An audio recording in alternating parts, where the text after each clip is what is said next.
Good morning student. Emmanuel senior secondary school Tonk से मैं हूँ विवेक मेवाड़ा, आपका मैथ्स टीचर। बेटा क्लास 9 में अभी तक हमने जो पढ़ा है उसके अंदर मैं आपको अप्रैल में भी पढ़ा चुका था बहुत सारी चीजें, लेकिन मैं आपको फिर से पढ़ाई क्योंकि अपना कुछ टॉपिक इसके अंदर पहले बाकी रह गया था, कंप्लीट चैप्टर नहीं हो पाया था। तो मैंने अभी तक आपको चैप्टर 1 में आपने देखा होगा सारे नंबर सिस्टम पढ़ा चुका हूँ। नंबर सिस्टम पढ़ाने के बाद मैंने आपको बार वाले क्वेश्चन को पी बाय क्यू की फॉर्म में रिप्रेजेंट करना वो पढ़ा चुका हूँ। इसके बाद आपका टर्न आता है आपको नंबर लाइन पर नंबर को रिप्रेजेंट करना। तो नंबर लाइन पर नंबर को रिप्रेजेंट करने के दो तरीके होते थे। टाइप 1 अंडर रूट के अंदर पॉइंट्स में नंबर आए जिसका सेमी सर्किल बना के ग्राफ बनता था, डायग्राम बनता था। फिर उसके बाद टाइप 2 रूट के अंदर प्राइम नंबर जिसका हाइपोटेनस पाइथागोरस थ्योरम वाले फॉर्मूले से डायग्राम बनता था। अब मैं बेटा अब आपको मन में यूं आ रहा होगा कि सर हमको बुक तो सोल्व ही नहीं करा रहे हैं। तो बेटा आपको जो मैं पढ़ा रहा हूं ना, मेरी आदत में नहीं है कि मैं आपको पहले 1.1 फिर 1.2 1.3 1.4। इससे होता क्या है बेटा कि कंसेप्ट अलग अलग होते हैं। अब क्वेश्चन नंबर 1 उठाया मैंने 1.1 का तो वो अलग कंसेप्ट से होगा। अब क्वेश्चन नंबर 2 को उठाया तो वो अलग कंसेप्ट से होगा। क्वेश्चन नंबर 3 को उठाया तो अलग कंसेप्ट से होगा। तो मेरी आदत क्या है, पहले सारे कंसेप्ट पढ़ाओ। क्या है, पहले बच्चों को सारे कंसेप्ट की नॉलेज दे दो, फिर उसके बाद एक्सरसाइज को उठाओ। तो जैसा कि मैंने आपको बताया कि अपने पी बाय क्यू वाला क्वेश्चन था। अब पी बाय क्यू वाला क्वेश्चन आपको 1.3 में दे रखा है, तो आपको 1.3 में दिख रहा है तो आप उस 1.3 के सारे क्वेश्चन को जो भी है पी बाय क्यू वाले उनको कर लीजिए। फिर मैंने आपको पढ़ाया था अंडर रूट वाला क्वेश्चन टाइप 1 टाइप 2। तो वो टाइप 1 टाइप 2 वाले क्वेश्चन कोई तो आपको 1.2 में दिखेंगे, कोई 1.5 में दिखेंगे। तो क्या है, सारी चीजें एनसीईआरटी में बिखेर के रख रखी है, सारी चीजें इधर उधर गिरी हुई पड़ी हुई है। तो अपन को क्या करना है, आपको तरीके से अरेंज करके पढ़ना है। तो आपको लग रहा होगा कि ये क्या हो रहा है, क्योंकि अभी तक आपकी आदत क्या रही है कि चैप्टर है ये 1.1 एक्सरसाइज है, 1.1 के सारे क्वेश्चन एक साथ कर लो, फिर 1.2 है सारे क्वेश्चन एक साथ कर लो। लेकिन अब से आपके क्या होगा बेटा, आपके फ्यूचर की बात है। तो अपन सबसे पहले कंसेप्ट को पढ़ेंगे, जब कंसेप्ट क्लियर हो जाएंगे फिर एक्सरसाइज को पढ़ेंगे। इससे क्या होता है, अच्छे से समझ में आता है। समझ में आने के बाद अब उस टाइप के जितने भी क्वेश्चन है पूरी बुक में वो सारे एक जगह पर कर लो। फिर आप एक एक टॉपिक को क्लियर करते जाओगे। जैसे कि आप देखो, मैंने एक टॉपिक उठाया है लॉ ऑफ एक्सपोनेंट। अब ये होने में कहां पर है, 1.6 पर है, यानी एक्सरसाइज कहां है, 1.6 पर। अब आप बोलोगे सर 1.1 1.2 1.6 तो हुई नहीं, वो भी हो जाएगी। लेकिन मेरा फिर मैंने वापस से बोला अपन कैसे पढ़ रहे हैं, अपन टॉपिक वाइज पढ़ रहे हैं। तो जो टॉपिक होगा उस टॉपिक से रिलेटेड जितने भी क्वेश्चन दे रखे हैं बुक में अपन वो कर रहे हैं। तो आपको वो चीज अच्छे से समझ में आएगी। मेरी बात मानिए, मैं आपको जो पढ़ा रहा हूँ टॉपिक वाइज, उससे आपको चीजें बहुत अच्छी तरह से कैच करेगी, है ना। अगर मैं आप कहो कि 1.1 कराओ सर, फिर 1.2 कराओ, फिर 1.3 कराओ, तो होगा क्या, आपका माइंड बिल्कुल घूम जाएगा। अब 1.1 में 3 तरह के कंसेप्ट है, तो वापस दिक्कत। फिर 1.4 उठाई, 1.4 में भी 10 तरह के क्वेश्चन है। अब बार बार अलग अलग चीजें आएगी तो करने में दिक्कत आती है। तो टॉपिक उठाओ और उस टॉपिक से रिलेटेड जितने क्वेश्चन बनते हैं वो सारे क्वेश्चन एक साथ कर लो। ये है कंसेप्ट, इसे कहते हैं कंसेप्ट, जिससे बच्चे की कैचिंग पावर स्ट्रांग होती है। इसके अलावा उसको क्वेश्चन करने में मजा आता है कि हाँ हमने आज एक टॉपिक पढ़ा है, तो एक टॉपिक से अब जितने क्वेश्चन बनते हैं वो सारे क्वेश्चन हमको करने हैं। क्लियर है। तो बेटा मेरा पढ़ाने का तरीका थोड़ा यही रहेगा, क्योंकि मैं आपको कंसेप्ट पे फोकस करता हूँ। मेरी आदत है कंसेप्ट सिखाओ, क्वेश्चन कराओ, और उससे रिलेटेड जितने क्वेश्चन आपको अदर बुक में मिल रहे हैं। अब एनसीईआरटी के अलावा अदर बुक में आ जाती है आर डी शर्मा।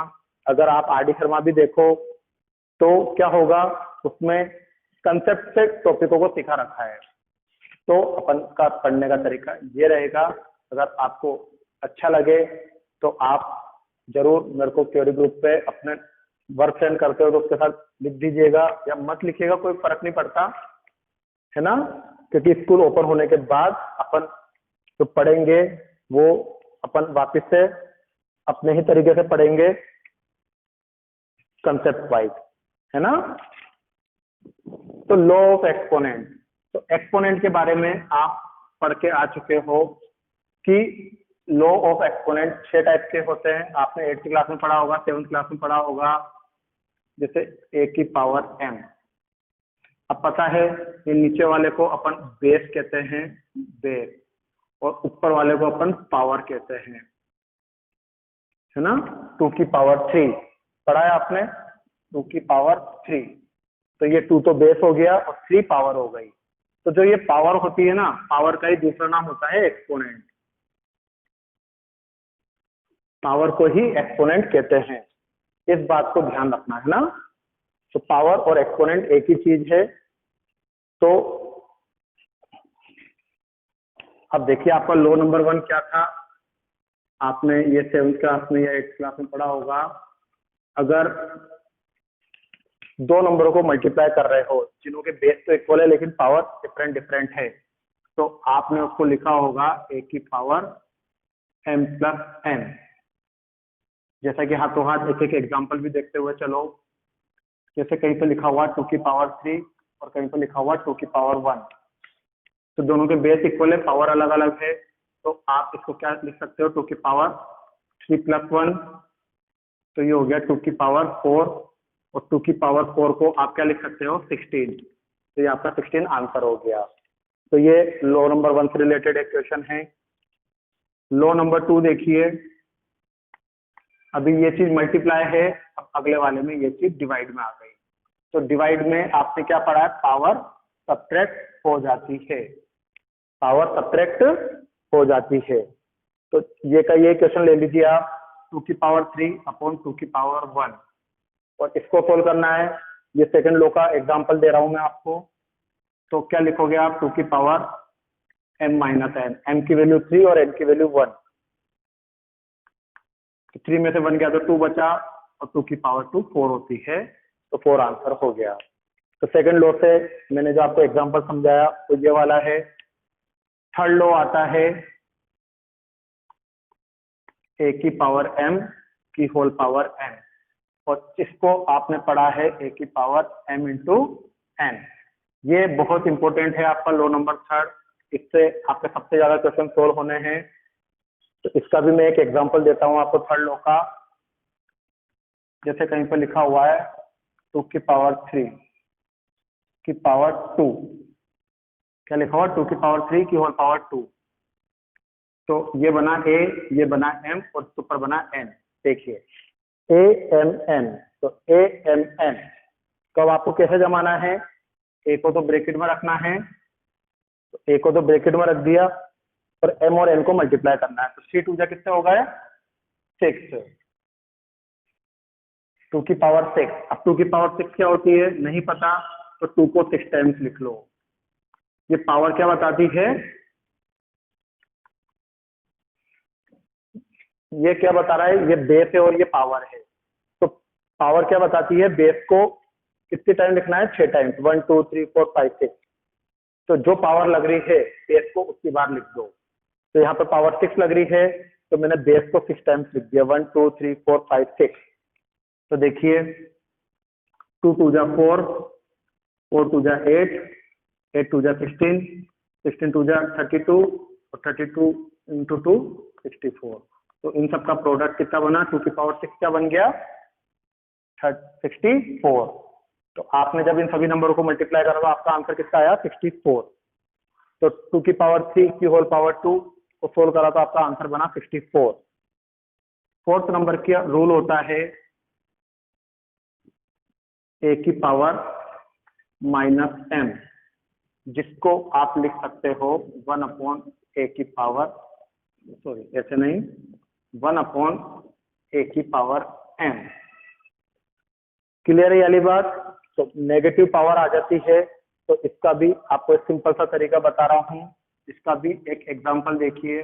मान लो कहीं पर लिखा है 9 अपॉन 25 की पावर -2, क्या लिखा है 9/25 की पावर -2। तो बेटा इस लो नंबर 4 को आपको मैं एक डायरेक्ट तरीका बता रहा हूँ, उस तरीके से सोल्व करिएगा।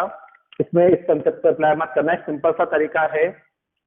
देखो नेगेटिव पावर को तो सोल्व नहीं कर सकते, नेगेटिव को पहले पॉजिटिव बनाना ही पड़ेगा, उसके बाद सोल्व करिएगा।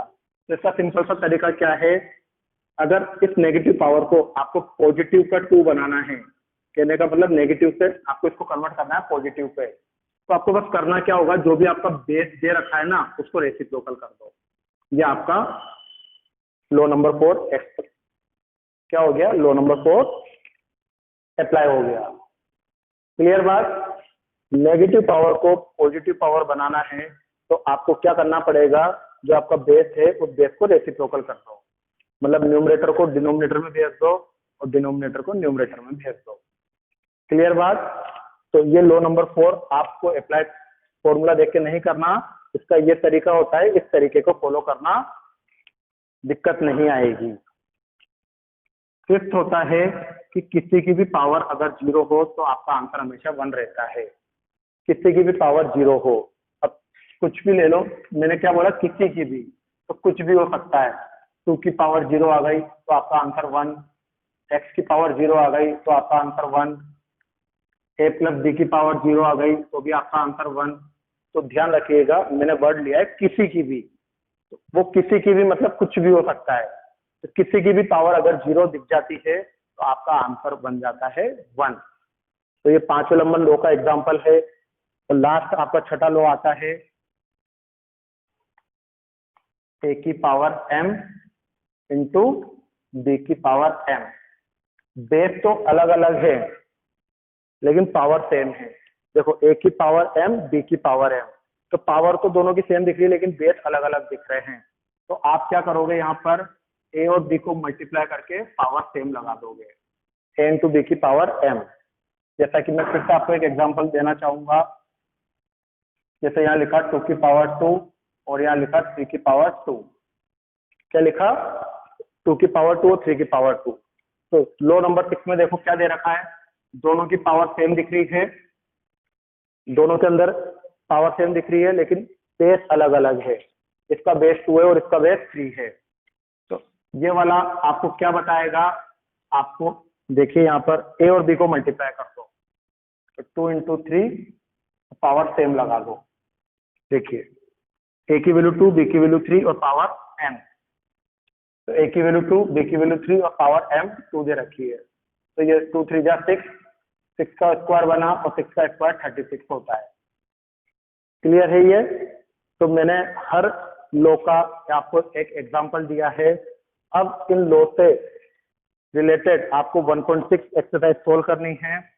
तो 1.6 एक्सरसाइज को सोल्व करने के आपको कुछ कंसेप्ट बता रहा हूँ। बहुत सिंपल क्वेश्चन दे रखे हैं, जैसा कि क्वेश्चन नंबर 1 का 1 दे रखा है, क्वेश्चन नंबर 1 का 1 दे रखा है 64 की पावर हाफ, 64 की पावर हाफ को सोल्व करके लिखिए।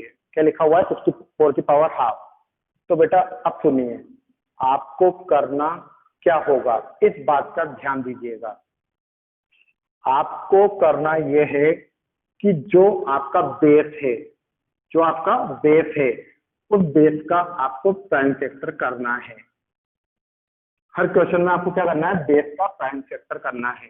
तो 2 की टेबल में 64 आया 32 टाइम्स, फिर 2 की टेबल में 32, ये 16 टाइम्स, ये 2 की टेबल में 16 आया 8 टाइम्स, 2 की टेबल में 8 आया 4 टाइम्स, 2 की टेबल में 4 आया 2 टाइम्स और 2 की टेबल में 2 आया 1 टाइम। तो देखिए यहाँ पर कि आप 64 को क्या लिख सकते हो, देखो 1 2 3 4 5 6, 2 कितने टाइम्स आ रहा है, 1 2 3 4 5 6, 2 आ रहा है 6 टाइम्स। 2 कितनी बार आ रहा है, ये देखो 2 कितनी बार आ रहा है, 6 टाइम्स। तो आपने बेस को क्या कन्वर्ट कर लिया, 64 को यहाँ से प्राइम फैक्टर करा और देखा कि 2 कितने टाइम्स आ रहा है, 6 टाइम्स। तो आपने इसको लिख दिया 2 आ रहा है 6 टाइम्स, और बाहर की तरफ क्या लगा हुआ है, हाफ, एज इट इज। और अभी देखिए, अब ये आपके लो नंबर 3 बच गया है, ये a, ये m और ये n। ये ए, ये एम और ये एन। तो अपन ने लो नंबर थर्ड क्या पढ़ा है, एम और एन को मल्टीप्लाई कर दो। तो बेस एज इट इज लिखकर एम और एन को मल्टीप्लाई कर दिया। तो 2 से 6 कटा 3 टाइम्स, ये 3 बचा, और 2 की पावर 3 हम जानते हैं 8 होती है। 2 को 3 टाइम्स मल्टीप्लाई करा तो 8 आ गया। तो 64 की पावर हाफ को हम क्या लिख सकते हैं, 8। क्लियर है स्टूडेंट, क्लियर ना?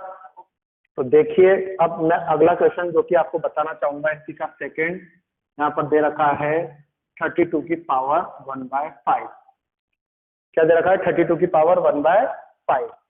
तो देखिएगा तरीका वही रहेगा, या आपने 32 लिखा और उस 32 का प्राइम फैक्टर करा। 2 की टेबल में 32 आया 60 टाइम, 2 की टेबल में 16 आया 8 टाइम, 2 की टेबल में 8 आया 4 टाइम, 2 की टेबल में 4 आया 2 टाइम, 2 की टेबल में 2 आया 1 टाइम। तो ये प्राइम फैक्टर कर दिया।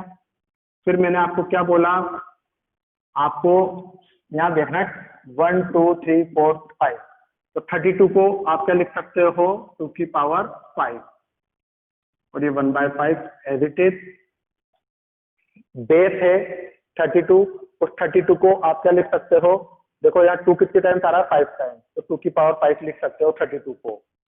फिर से फॉर्मूला नंबर 3 बनाइए, m और n को मल्टीप्लाई कर दो, तो m की वैल्यू 5 और n की वैल्यू 1/5। तो ये 5 से 5 कटा, तो 2 की पावर 1 बचा, और 2 की पावर 1 2 होती है, तो आपका आंसर बना 2। क्लियर है ये स्टूडेंट्स, आपको क्लियर ना? तो 1.6 के क्वेश्चन नंबर 1 में 3 क्वेश्चन दे रखे थे, तो 2 क्वेश्चन मैंने बता दिए, तीसरा क्वेश्चन अब आप खुद करिएगा। अब क्वेश्चन नंबर 2 आता है, तो क्वेश्चन नंबर 2 में भी 3 क्वेश्चन दे रखे हैं। उन 3 में से फिर से मैं 2 क्वेश्चन बताऊंगा, जैसा कि आपको दे रखा है सेकंड का फर्स्ट, 9 की पावर 3/2 को आप क्या लिख सकते हो, 9 की पावर 3/2 को आप क्या लिख सकते हो। तो मैंने आपको क्या बोला है बेटा, हमेशा जो बेस होता है उसका प्राइम फैक्टर करो। आप कर दिया आपने प्राइम फैक्टर। तो देखो 9 को आप क्या लिख सकते हो, 3 कितने टाइम्स आ रहा है, 2 टाइम, तो ये पावर बन गई। 9 को क्या लिख सकते हैं, 3 का स्क्वायर, और ये 3/2 बाहर एज इट इज लिख सकते हैं ना, 9 को 3 का स्क्वायर। तो जिन बच्चों को स्क्वायर डायरेक्ट पता हो तो वो डायरेक्ट लिख दें, जिसको नहीं पता तो वो प्राइम फैक्टर करके लिख दें। फिर से फॉर्मूला नंबर 3 बना, ये ए है, ये एम है, और ये एन है। तो फॉर्मूला नंबर 3 क्या है, m और n मल्टीप्लाई हो जाते हैं, m और n मल्टीप्लाई हो जाते हैं। तो 2 से 2 कट गया, तो 3 की पावर 3 बचा, और 3 की पावर 3 को हम क्या लिखते हैं, 27। 3 का क्यूब होता है 27। तो जो बेस है उसको 3 बार मल्टीप्लाई कर दिया, 3 × 3 × 3, तो 27 आ गया। क्लियर है स्टूडेंट्स ये बात? ओके, अगला देखिए, अगला आपको दे रखा है नेगेटिव पावर का 125 की पावर -1/3। क्या दे रखा है, 125 की पावर -1/3। तो अभी थोड़ी देर पहले मैंने आपको बताया था, जब कभी भी नेगेटिव पावर आती है, जब कभी भी नेगेटिव पावर आती है, तो आपको सबसे पहले क्या करना है, उस नेगेटिव पावर को बनाना है पॉजिटिव, और जो आपको बेस दे रखा है उसको करना है रेसिप्रोकल। तो देखिए 125/1 को मैंने लिख दिया 1/125, ये हो गया इसका रेसिप्रोकल, उल्टा। अब देखिएगा कि यहाँ पर हमको दिख रहा है 125 का प्राइम फैक्टर करा, 5 के टेबल में आया 25, फिर 5 के टेबल में 25 आया 5 टाइम, फिर ये आया 1 टाइम। तो मैं इसको लिख सकता हूँ 1/5, 1 की जगह 1, 125। देखो 5 का क्या बन रहा है, क्यूब। क्लियर? 5 कितने टाइम्स आ रहा है, 3 टाइम्स, तो 5 कितने टाइम्स आ रहा है, 3 टाइम्स, और 1 का क्यूब निकाला तो 1 ही होता है। तो 1 का क्यूब 1 और 5 का क्यूब 125। क्लियर है? तो इसको पूरा होल पावर बना दिया। फिर से आइडेंटिटी नंबर 3 लग रही है, और आइडेंटिटी नंबर 3 क्या कहती है, m और n को मल्टीप्लाई कर दो। ये कर दिया तो आपका बचा 1/5 आंसर।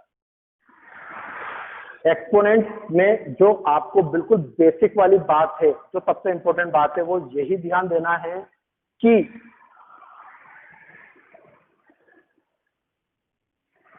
एक्सपोनेंट में जो आपको सबसे इंपॉर्टेंट बात फोकस करनी है कि आपको पावर ऐसी बनानी है, पावर ऐसी बनानी है जिससे इसका डिनोमिनेटर कट जाए।